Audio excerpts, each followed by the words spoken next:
Now I know there's the whole Cork Kilkenny thing, so we won't go into that I just know, yet. I know. We'll pretend to like each other for now. Hello there. You are very welcome to Your Play or Mine, the only podcast that combines the worlds of the creative arts and sport. I am your host, Sarah Mackenzie Foley, and this, believe it or not, is season 1, episode 9. We have one more episode in season 1, and then we'll be taking a quick break before we head into season 2. But this time, I've got a very, very unusual combination for you. Similar to Pamela Lee earlier on in season 1, when I first was given an introduction to this guest, I was racking my brains. It was a real challenge to make sure that I was able to come up with a set of questions that I felt like was going to lead to a really interesting conversation where both myself and the guest learned loads of new things, and I'm very, very glad to say that that is exactly what happened. But it was definitely a challenge, and I admitted that to the guest themselves while we were chatting, because this episode of Your Play or Mine is with Patrick Rafter, and Patrick is a professional violinist, but he's also a huge hurling man because he's from, guess, Kilkenny. Violin and hurling to me was just a massive challenge. My brain was like, we can do this, we're going to get creative. And it really was so interesting. We found so many crossovers between performance was the biggest one, and the different types of performance and the ways that musical performance and sporting performance are linked. And it was just a very illuminating chat. So without further ado, here is the latest episode of Your Play or Mine with Patrick Rafter. Enjoy. Patrick, you are very welcome to Your Play or Mine. How are you doing? I'm very good, Sarah. Nice to see you. Yeah, absolutely. And anyone who has listened to the show before will know that we always start with 3 kickoff questions to kind of get to know your sporting history and background, I suppose, a bit better. And the first of those is, what is your very first sporting memory? See, Sarah, I saw the question and I've taken a little bit of leeway, so it's not the very first one, but I Okay. think it's one of my first kind of most joyful ones as a child. And I was about so I'm from Kilkenny. Now I know there's the whole Cork Kilkenny thing, so we won't go into that I just know, yet. I know. We'll pretend to like each other for now. No, I from Kilkenny, massive hurler, so I was wild into hurling as a young lad. I grew up in a very prominent hurling village as well, St. Lactans, and the very first memory I have, or the first biggest memory as a child with sports, is a final of a local Kevin Barry tournament, and I just remember, and it's something I've searched for ever since throughout my life, was this incredible state or flow state that I was in when I was playing. I was a very strong hurler, and I remember it was this incredible thing of never thinking, never. It was just everything was a natural, a kind of organic, spontaneous way of playing, and there was never any thought. And the whole team seemed to just play like this. Now we're only kids, we're only like 12, 13, but like strong hurlers. But it was just this incredible freedom. And I remember throughout my whole life then in music as well, trying to find this in same sense of feeling like that it should be just oozing out of you somehow. There's no timing, there's no thought, you can't think. It's just somehow all happening in the moment. And I've spent the last 20 years trying to find that again, which I have found. Now it's not been a linear process, but I found it. Yeah. Good. I was going to say that'd be sad note to end on if you were like, oh, I'm still searching. No, but it was a very kind of convoluted, hard road to get back to it, but with Mm, having all the technique, like in terms of music, having all the technical things as of well. But course, it's the yeah. same. It's the same idea. And I remember I looked at your next question, so I'll let you ask the question first, but then it kind of ties into the next question. Go on, tell me, who's your personal sporting goat? I'm Kilkenny, so Henry Shefflin. Naturally, I knew it. I knew it. You knew it. Henry Shefflin is. I remember reading his book. He brought out a book when he retired, Mm. and just everything he spoke of in the book, I could just relate to very, very, very well. And he was somebody who I watched from. Oh, like he was like when I was a kid, he was the dude. Well, no, when I was very, very young, it was DJ Carey. Then I Yeah. moved on to Henry Shefflin, kind of in my, I don't know, maybe teens and 20s. And now, sadly, there's other young lads who have taken over. Yeah. But Henrik Shefflin was definitely the man for me, and I just remember being blown away by his tenacity, his ability to endure, his ability to keep going even when the going wasn't good, Mm. and to lead in a very powerful way, but always by example and never by dictating or anything. It was always by example. He carried a huge amount, and I don't know. I think he's a very strong character who really, really, yeah, leads by example. So I'd say Totally. I Henrik think Shefflin. he's one of the few Kilkenny hurlers that I think any Cork person will respect because as you say, he's just kind of iconic, really, He in is hurling. Um, I'm interested definitely. to hear what your most emotional sporting moment has been, because it could be either as a player or as a spectator. Both, yeah, Mm. it's both. It's very hard to say. Um, there's I don't know. I was trying to come through this earlier and think of one specific one, but I think it's when uh, a team goes through a difficult time. So I played with Freshford for many years. I remember we went through a hard couple of months, or a hard whole season, um, and something happened, and the team somehow managed to just pull back, regroup, and work through a whole season. And there was just this steady progress throughout the whole season, culminating in the final and winning. Mm. And I don't know what it was, but just seeing how much of an impact that moment had on these young lads and all of us as a team, just seeing the incredible bond of friendship, Yeah. bond of unity, that's unbreakable. And like I'm here, like that was when we were kids, and here we are 15, 20 years later with the same kind of sense of friendship, and Yeah. things were made like really made under pressure. And I think, yeah, a final like that probably stands the most because it's the most human. It's not about the Mm. achievement. It's not about any of that. It's about what, why, at the end of the day, we're all here and we're all searching for connection. And I think sport gave us all that incredible connection and just that sense of humanity that we're here, we're in this together. And being able to rely on 15 other players and feel that you're not going out there by yourself, but you're going out there as a team, like truly as a team in every way. I think that was the most touching. Yeah, completely. That makes sense. It's interesting. I had Bernard Casey on and he was talking about Gaelic football and um he talked about a similar thing where it was like the route to a final was actually the thing Yeah, for him and not even the winning, like you said, because it's actually all the experiences that you had along the way that yes, it's great they ultimately led to the victory, but the what you take out of it more than anything is, as you yeah. said, the human experience, which is the great thing about sport. And what I bring exactly that, and what remains afterwards, Mm, because the final comes and goes, moments pass and come in life, but memories and that connection and feeling of belonging that lasts for your entire life. And so the one totally. thing, when people are on their deathbed, it's the most common thing is, oh, what do you wish you did more? And it was to spend more time with family, to have more connection, to have more of a sense of Mm, belonging. It's the number one thing we all search for as humans. And yeah, sport is an incredible way of doing that. And obviously, music is too. definitely, definitely. And I would definitely want to get into the classical music space because I found it really interesting. You spoke previously about kind of an early experience of being backstage at La Scala with your dad, and you were like knocking around Yeah. in a Kilkenny hurling jersey. And on another occasion, I read you were speaking about seeing someone on stage in front of an orchestra wearing an Aston Villa jersey, and the fact that he was kind Yes. of bringing his authentic self to the classical space. Yeah. Do you think that's been an important part, I suppose, of forming your own identity as a classical musician in the sense that you had those examples from early on that you could Yeah. pull from instead of feeling like you had to conform to a particular image, maybe? Definitely.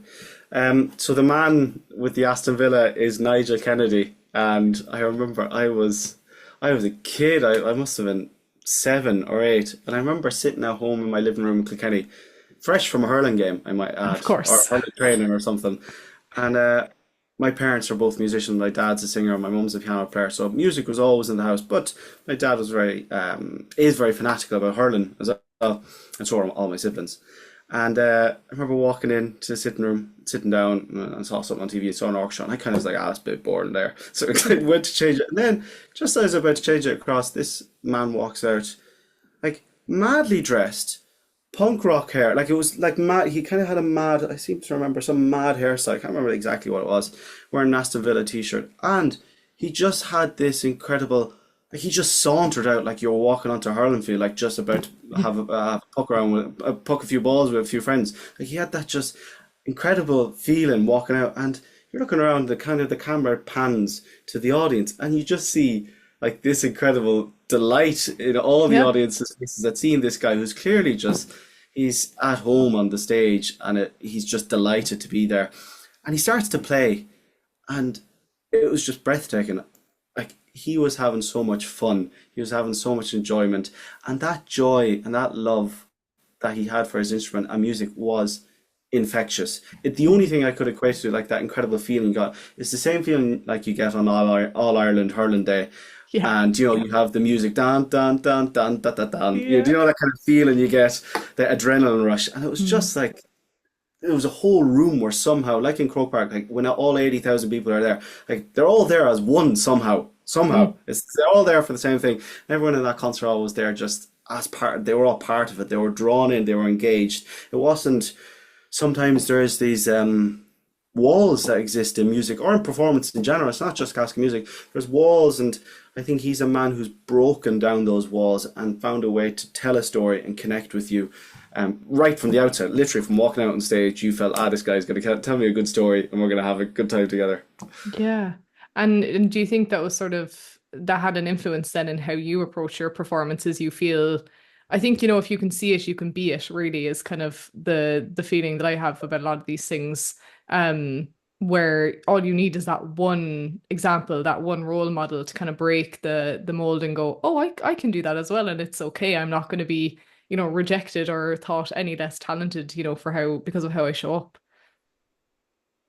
I think it definitely had a massive impact. Absolutely massive impact. To be honest, I I never really. I think I was very much so a hurling lad, but I never like all of my friends in school and everything were very supportive of the fact that I had this other side to my life that was so Mm. alien to them and so obscure. And to a lot of people, the idea of like when I meet someone, I'm a very kind of gregarious, chatty person, and when I speak to someone, then I say, "Oh, I'm a concert violinist." There's always like, "What? What's that?" And I can just see the obscurity, like what is that? What does that actually mean to be a concert violinist? You're the lad who plays with the orchestra, like, and everyone's kind of finely dressed, and they're drinking wine. Yeah. Like that's the first thing. I'm like, well, there's a bit more to it than that, but yes, let's go. Let's start there and go onwards.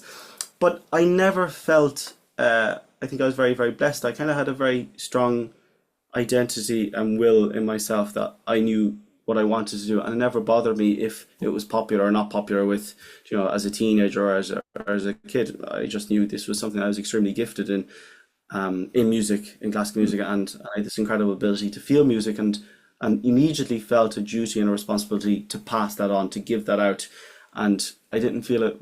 Yeah, I didn't feel any sense of shame or kind of typical teenage embarrassment. Didn't feel it, thankfully. It's brilliant. Yeah. And I mean, it's probably quite rare, I think, to be fair, in fairness to you. Yeah, I think something else that's come to mind, even just when we're chatting here, is how important coaching and good coaching is, in any successful sports person's career, whether it's a team or a solo yeah, um, sports person. I think it's interesting. I was looking, even though the names are foreign to me, looking at some of the incredible people that you've kind of had tutelage from.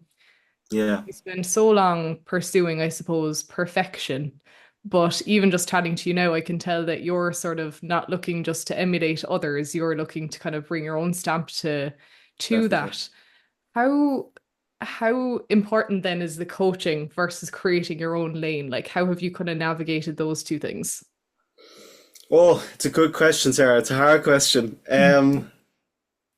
I think, well, I look back and I've been extremely fortunate to have studied with like some of the most famous people in whoever of the 20th and 21st century and 20th century, actually, some of them. So I've been extremely fortunate, and music is extremely tricky because there's such high standards, and in the pursuit of trying to get these extremely high standards, very often a lot of your personality and your own stamp on things get lost. Yeah. So to be perfectly honest with you, it was a rounded, kind of circuitous route to like I played very naturally. Like we was talking, like I mentioned that flow state when I was Mm. in as a child.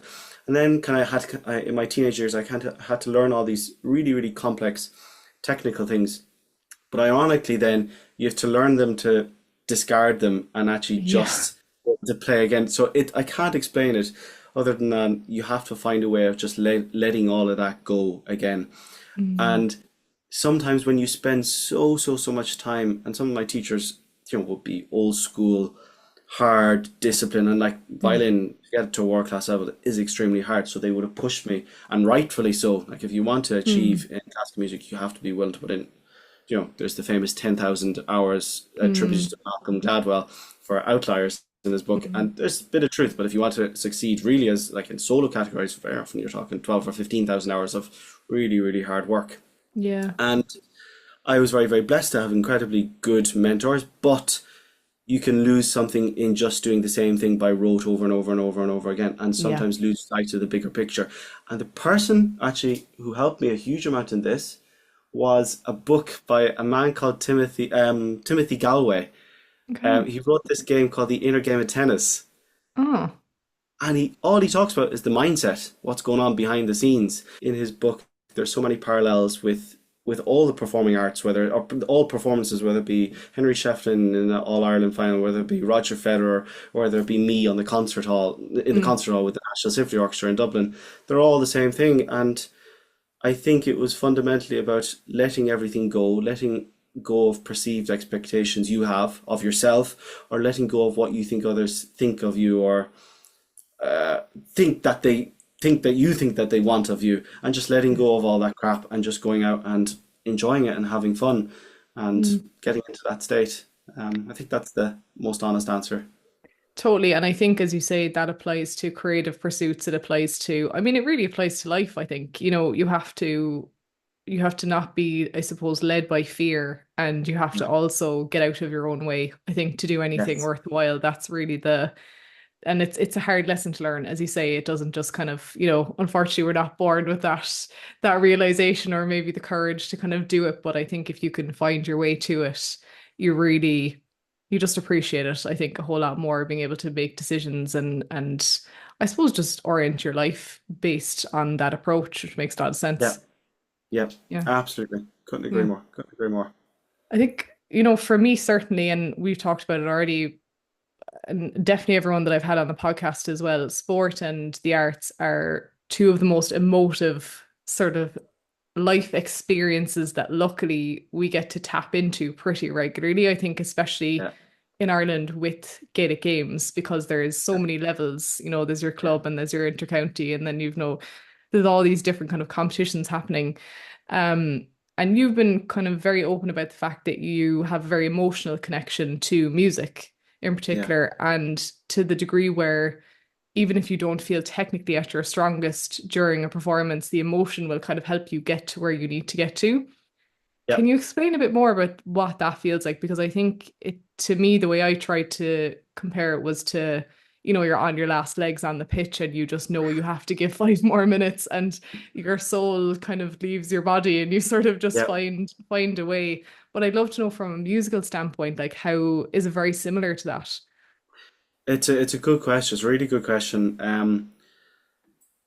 I think a lot of it comes down to your mindset. So yeah, there would definitely be the similarities, but the biggest thing that helped me in terms of navigating that, because yeah, you're never going to be ready. There's always going to things that go wrong, and um, I think as long as my biggest driving force behind playing, as long as that was aligned as the priority and the kind of central vision I had, then I could find out a way to get past, so that the last legs and all Mm, that I can get past, provided I know why I'm doing it.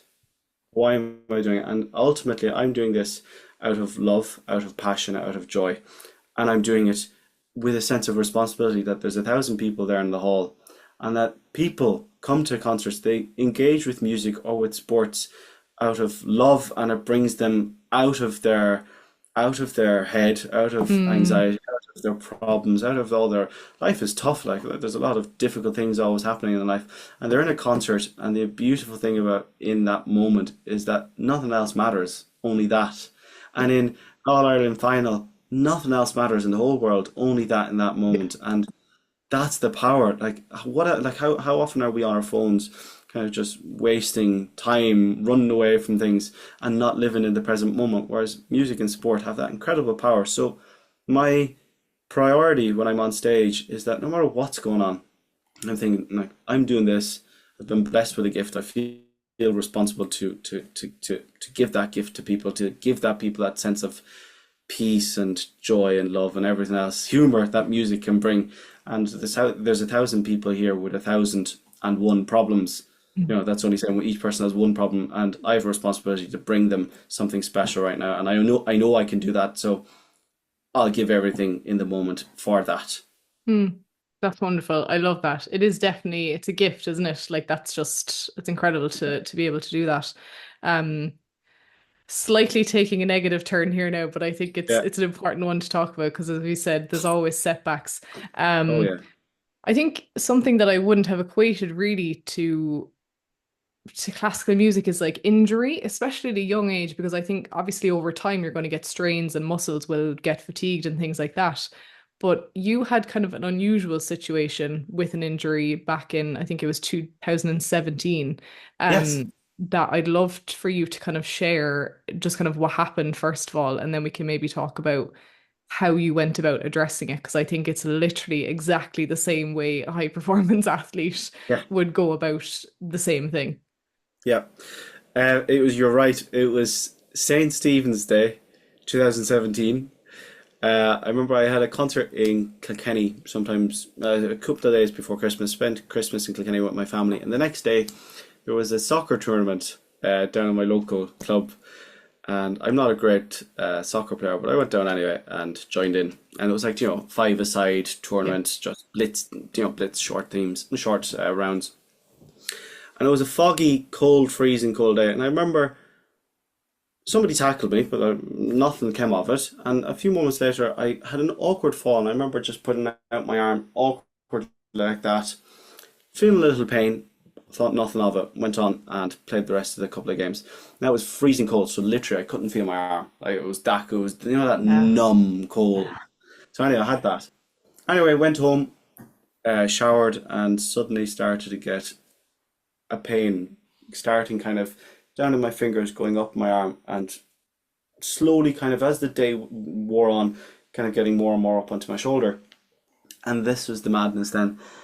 I had a concert the next day in Belfast, and I was playing a concerto with an orchestra, double Bach. So there's this famous like concerto for two violins and an orchestra. And I was playing it, and it was a charity concert. So I was like, oh, I'll force myself. I'll be grand. So I went up, did the concert, and after the concert, my arm was in bits. Like it was in pain throughout the concert, and I just thought, keep going. It'll be grand. It's not the Yeah. most difficult thing. I'll make it to the end.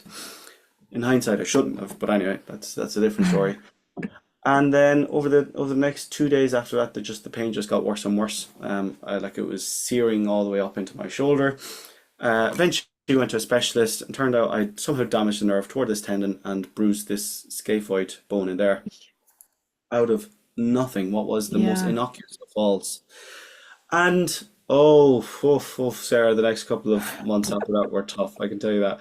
For the first time in my life up until that point, I didn't play violin, and that was a very strange thing. Now, Yeah. COVID obviously came along a couple of years later, and the same thing Mhm. happened. But I've been prepared from this one, True. and it was bizarre because suddenly you realized how much of your identity and how much of your um, not personality, but yeah, identity is linked to what you do, Mm. and not always in a very healthy manner, because Yeah. suddenly you are just this, and I am just the guy who plays, solo with an orchestra or in recital, and it takes a massive knock to your confidence or to your self-esteem or Mm. to who you think you are.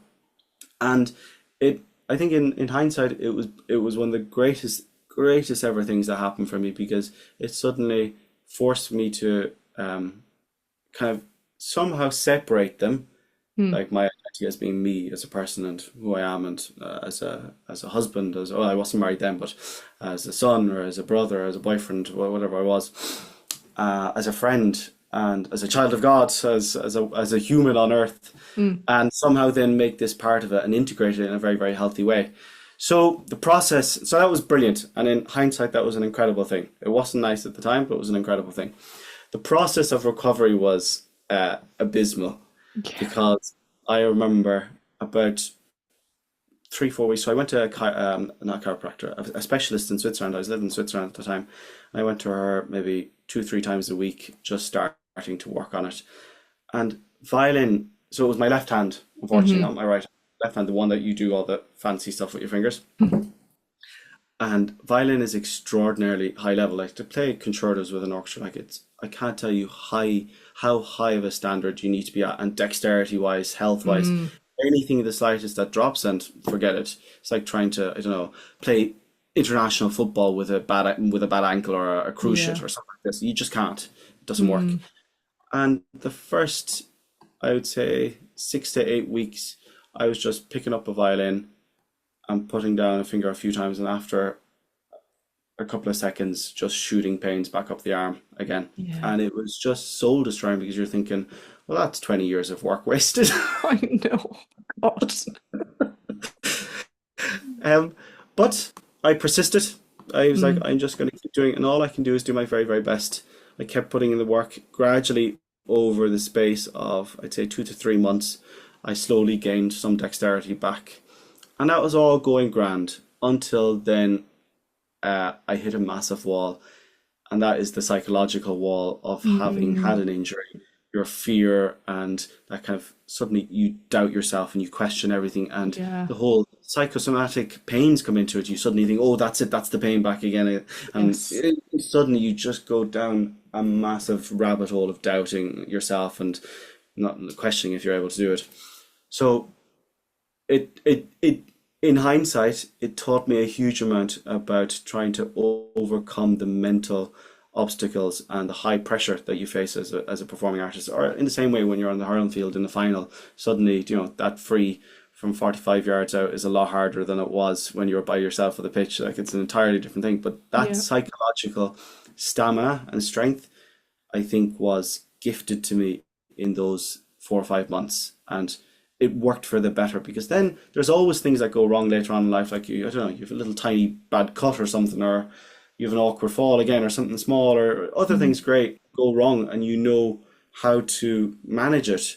It's about managing your mind and getting out your head. So it was horrific at the time, but gave me a huge life lesson, and one that I'm Definitely. still adhering to. Yeah, and I'd imagine probably some, tools, I guess, as well as you said, to deal with it in the future, even if it's like a 10 or 20% of what happened before. I suppose you feel less dread really about, Yeah, what might happen. Or I think having lost, as you say, the identity piece, I think having like knowing what it's like to lose that and then recover it mm, again, like all these things, they're like hurdles. Once you're gone over one, you're just going to keep going over them. But it's I just thought it was really interesting the way, just the dedication, I suppose, that you approached it with. It really just made me think of like that now, someone coming back from an ACL or what yeah, could be defined as a career-ending injury, really. yeah, It's definitely, as you said, it's a physical thing first, but it's a mental thing just as much as absolutely. well. Yeah. I'd say Um, the mental part was harder to overcome than the physical part. I bet. Yeah, yeah. That I don't doubt that for a second. I wanted to ask you about rituals and like game day, like game day prep, because I don't know what I have this thing in my head that like people in theater and people that perform in theaters or concert halls are very superstitious people. So I spent a lot of time in performing arts when I was younger and definitely came across a lot of people like that. Are you like that, or are you just kind of focused on the job at hand? Um, if you had asked me that question 10 years ago, it would have been an entirely different answer. Even 5 years ago, I'd say it would have been an entirely different answer. Okay. Now, I think life has just taught me that you can't rely on those things. They are Mm, just, they're only mental props, and mm. you can't rely on those mental props. I used to be, oh, to an insane degree. Like I had to have the right pair of socks, the right pair of No. cufflinks, the right pair. Things had to happen in the right order. And if this didn't go right, oh, then I have to make sure somehow I'd have to. And it was just madness. Like Yeah. And it's, to be honest, I think when we have those rituals, and this is maybe it's not the same for everyone, but I know it is for me. It was me trying to control and trying to have that extra feeling Yeah. of sense of control when ultimately you don't. Things go wrong. Like life isn't straightforward and simple. And before a concert, the worst things can happen.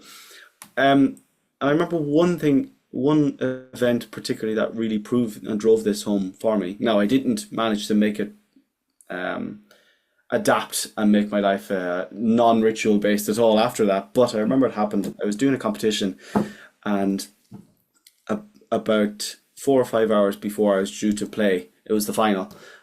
My string just snapped, and now Mm. having a string snap, it sounds like an easy thing. You just go and get a new one. Isn't so much the case because it needs generally 4 or 5 hours to play in, or else Yes. it's going out of tune literally all the time. Mm. So anyway, I was panicking, and then I went to my case, and I'd left the string somehow at home. Don't ask me how; it was a Oh, stupid thing to do. So bear in mind now we're about, I'd say, 3 or 4 hours out from the competition. I run, get all sweaty, running to the local music shop. Find, or it was in Dublin, so whatever shop I went to, pick up a string, run back, and put on the string. Then to realize they gave me the wrong string size. of course it is. So I'm dripping. I run back, get the proper string, come back, and a load of time has passed because it was, maybe I'd Yeah. now an hour. Did my best to play in the string and went out on stage, not even having properly warmed up, still feeling sweaty and everything like this. And I remember the pianist was playing. I wasn't. No, it was with piano. It wasn't with orchestra. Pianist was playing the introduction, and I thought, well, this is a bit crap. I feel like crap. I feel like I'm not able to do this. And I just, in that moment, I don't know what happened. I just accepted, okay, this is what it is. Nothing I can do about it. That was unfortunate. Mm. I may as well do the best I can with what I have, with where I'm at right now. I may as well. What have I to lose? Yeah. And it was one of the greatest performances I ever had in my life after Wow. that. It was Yeah. just, and it was that sense of I don't care, and I let go of all the perceived kind of pressures that I had myself because somehow, ironically, in all of the things going wrong, somehow it took away all the pressure in my head. I Yeah. just let go of everything, and it was just incredible. Mm. So it's a rounded answer to say that from that I have learned that you can't have you're not going to be able to control things or try and think you're going to control things by having the banana, like one the famous one is 20 minutes before you go on stage Yeah. or Yeah. so now I'm just like whatever happens. And very often in concerts you've just no time, like you're just running, Yeah. things get delayed, you have a rehearsal, and then you've literally 10 minutes to change and you have to walk on stage, and you just have to be like, look, this is part of life. I'm walking out on stage and go to play music to people. There's nothing, don't build it up to be something it's not. I'm connecting to people, and that's all I'm doing. Keep it simple, don't make it complex. Yeah. Like you said earlier, I guess going back to your why, the reason that you're there. Yeah. Yeah, that makes total sense. Absolutely. My closing question for each guest is kind of we're going on ritual again, but what rule, ritual, or regulation would you try to cross over from hurling to playing violin? Now, I always give this to people ahead of time, but it's a tough one, I know, because sometimes you think, how on earth are these ever going to mix? But everybody always comes up with something.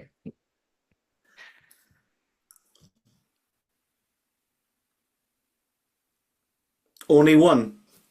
You can have more than one if you've got more than one.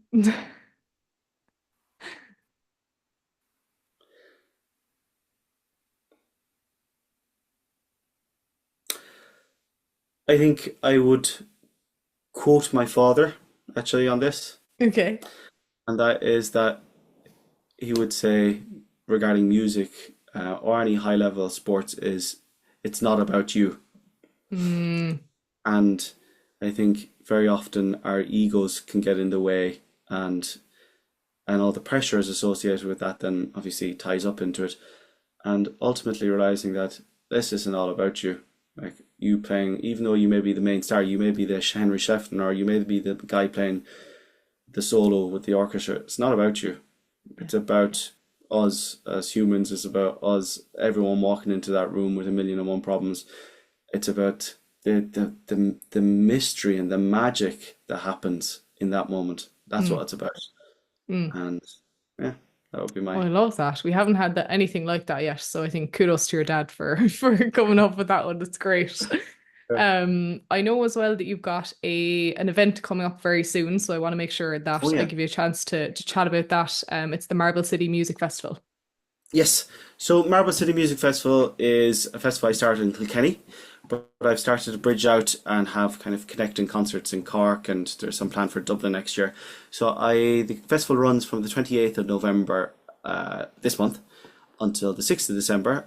Most concerts are in Kilkenny, but there's one in Cork in the Curtis Auditorium in that incredible building there on Union Quay, the School of Music.